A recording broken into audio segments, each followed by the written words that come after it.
Good evening. আজকে আমরা cheque bounce related কিছু ইম্পর্টেন্ট টপিক নিয়ে ডিসকাস করব।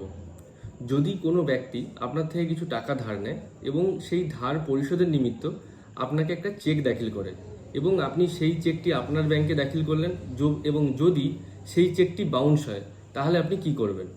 সেক্ষেত্রে আপনাকে মনে রাখতে হবে চেক বাউন্সের ক্ষেত্রে একটা গোল্ডেন রুল রয়েছে, সেটা হচ্ছে 30 দিন, 15 দিন এবং 30 দিন। যখনই আপনার চেকটি বাউন্স হলো সেখান থেকে 30 দিনের মধ্যে আপনার উকিলবাবুকের সঙ্গে আপনাকে যোগাযোগ করতে হবে এবং সেই আপনার উকিলবাবুর মারফত দিয়ে সেই ব্যক্তিকে একটা নোটিশ পাঠাতে হবে এবং সেই ব্যক্তি যখন নোটিশটি পেল, নোটিশটি পাওয়ার পর থেকে আপনাকে 15 দিন অপেক্ষা করতে হবে যদি সেই ব্যক্তি কোনো রিপ্লাই নোটিশ পাঠায় অথবা আপনাকে টাকাটা পরিশোধ করে তার জন্য।